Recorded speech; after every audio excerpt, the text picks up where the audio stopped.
कहते हैं कि आज़ादी के 75 साल भारत आज विकसित देश बन चुका है। भारत आज नई नई ऊंचाइयों को छू रहा हो, लेकिन भारत की विकसित होने की तस्वीर के बीच अगर कुछ अंतर होता है तो वह होता है ज़मीनी हकीकत, ज़मीनी स्तर की सच्चाई। ये जो आप देख रहे हैं इस व्यक्ति को लेटे हुए, ये अपाहिज नहीं है, बल्कि आज ये सिस्टम के कारण अपाहिज हो रहे हैं।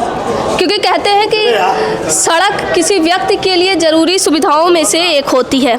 ये आज आए हैं रीवा कलेक्टर की जनसुनवाई में, और ये आज लेट कर आए हैं चलते हुए कलेक्टर की जनसुनवाई में। चल कर आए, इन्होंने अपनी किडनी बेचने तक की गुहार लगाई, किडनी बेचकर कैसे भी करके सड़क बनवा दी जाए। लेकिन जब सड़क नहीं बनवाई गई तो अब ये लेट कर आए हैं कि शायद अब कलेक्टर मैडम के कानों में जूं रेंग जाए। क्या है पूरा मामला, जान लेते हैं। क्या नाम है? मेरा नाम धनेश सोनकर है। मैं ग्राम पंचायत गाढ़ा 138 जवा तहसील से हूँ। मेरे यहाँ 2022 में 2,51,15,000 रुपए के पैसे मंजूर हुए थे, लेकिन आज 4 साल तक हो गया, लेकिन वहाँ काम नहीं चालू हुआ, जबकि मिट्टी भर डल चुकी है। अब फिर कार्यपालन मंत्री जी ने ठेकेदार को हटा भी दिए थे। बीच में सब पैसे का हेरा फेरी भी चलने लगा। अब PWD के अधिकारी आपस में लड़ने लग गए, बोले कि वो इतना कमीशन खाया, वो इतना कमीशन खाया, मैं अकेला थोड़ी खाया हूँ। अब इसी के कमीशन के चक्कर में पूरा पैसे गायब हो गए। अब ये गायब हो गए, तब दोबारा रीटेंडर कर ही नहीं रहे हैं। यहाँ में कलेक्टर कमिश्नर कहते हैं कि वसूली की जो प्रक्रिया होती है कि जब निर्माण नहीं कराया गया है तो वसूली की जाती है, की जाती है। लेकिन ये अधिकारी आपस में सब बांट लिए तो कहाँ से वसूली हो। मैंने कई बार गुहार भी लगाई कलेक्टर कमिश्नर से कि सर जांच करवाइए, जांच भी दी है, कलेक्टर मैडम की साइन भी है, यहाँ जांच की, उसकी जांच नहीं हुई है। कि जांच कहाँ से होगी, सब पैसा पूरा खा लिए हैं। तो आज ये नारियल ओरियल लेके क्यों आए थे? नारियल इसलिए इनको ध्यान आकर्षित करवाना चाहता हूँ कि हमारी समस्या का समाधान करें। इसमें कि अपर कलेक्टर मैडम जो थी सपना त्रिपाठी मैडम, अभी मेरे के ऊपर गुस्सा आ गई थी। बोले कि तुम बार बार आते हो, यहाँ से तुमको भगा देंगे हम। तो बोले नहीं आपकी काम करवा दीजिए, मैं क्यों आऊँ? मैं यही बोला था भगा देंगे, लेकिन ये सब पैसे का खेल है ना, इनके पास कमीशन जा चुका है।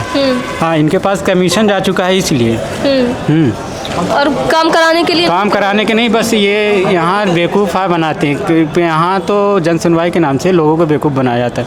मुझे तो लग रहा है कि इनको जब इनकी नियुक्ति हो जाती है तो इनको एक स्पेशल क्लास दी जाती है कि जनता को जन सुनवाई में कैसे बेवकूफ़ बनाते हैं।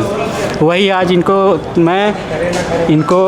कई यहाँ तो कम से कम 500 रोज़ जनता आती है, किसी का एक समाधान हुआ तो मुझे बता दे कि समाधान हुआ है।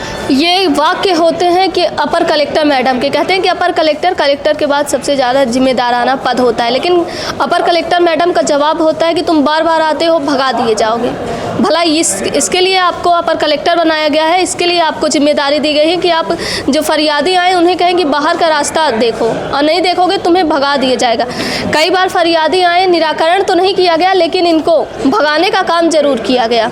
और आज ये मजबूर होकर ये नारियल लेकर आए हैं कि नारियल देखकर शायद उनकी कहते हैं कि नींद खुल जाए। नारियल के बारे में कहा जाता है कि बाहर से सख्त होता है, अंदर से नरम होता है। उसी प्रकार ऐसे कहा जाता है कि अधिकारी भी जो होते हैं तो बाहर से सख्त होते हैं, लेकिन गरीबों के लिए वो लड़ते हैं, उनको न्याय दिलाते हैं। लेकिन जब अधिकारी ही अपना काम भूल जाएं, अपना कर्तव्य भूल जाएं और फरियादी को बाहर का रास्ता दिखाने लगें तो भला न्याय की उम्मीद किससे की जाए। बाकायदे रोड के लिए पैसे मंजूर हुए, पैसे आए भी, लेकिन बीच में बंदर बांट कर ली गई और रोड की जगह वो सरकारी अधिकारियों के कब्जे में पैसे जा चुके हैं। देखते हैं कि ये गढ़ा के निवासी हैं, गढ़ा गांव में कब रोड बनेगी और कब गढ़ा गांव के लोगों को आज़ादी के 75 साल बाद एक अच्छी रोड की सुविधा मुहैया हो पाएगी। कहते हैं कि भारत जो है तो गाँवों का देश है, तो क्या भारत में गाँव का देश केवल कागजों बस में रहेगा? क्या उन गाँवों में अच्छी सड़कें नहीं मिलेंगी? देखते हैं कि ये युवा हैं, पढ़े लिखे भी होंगे, इसीलिए आज ये लड़ रहे हैं अपने गांव की लड़ाई, और इंतज़ार है इनको भी कि गढ़ा गांव में गांव बने। देखते हैं। तो मैं एक चीज़ और आपको बता देता हूँ, यहाँ जितने भी अधिकारी हैं सब नेताओं के काम करते हैं, आम आदमी के काम नहीं करते हैं ये कोई।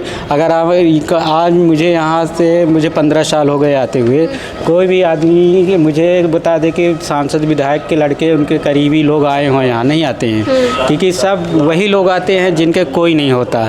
सिर्फ कलेक्टर से उम्मीद करते हैं कि चलो कलेक्टर मैडम काम कर देंगे, लेकिन सब उसी के चक्कर में इनको फ़ायदा हो रहा है।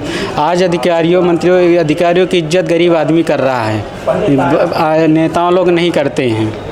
तो आज 2015 से मैं लगातार लड़ रहा हूँ, लेकिन कभी तो उम्मीद जागेगी कि हो जाएगा मेरा काम, लेकिन मुझे तो नहीं लग रहा कि जिस हिसाब से ये भ्रष्टाचार किए हैं मेरा काम होने वाला है। ठीक है, तो सवाल भी है सरकारी तंत्र के ऊपर कि कार्यवाही होगी कि नहीं होगी, इसका भी कोई पता नहीं है। कहते हैं कि जनसुनवाई में आते हैं तो कलेक्टर कमिश्नर के बच्चे नहीं आते, बल्कि गरीब आते हैं जिनकी उम्मीद होती है कि शायद कुछ निराकरण हो, लेकिन उन्हें मायूस होकर ही लौटना पड़ता है। फिलहाल देखते हैं इनके साथ क्या कुछ कार्यवाही होती है और गढ़ा गांव में कब तक रोड बनती है, या फिर ऐसे ही ये भटकने को मजबूर रहेंगे, क्योंकि एक आम आदमी और कर भी क्या सकता है। वीडियो जर्नलिस्ट नंदन के साथ सोनाली दुबे की रिपोर्ट।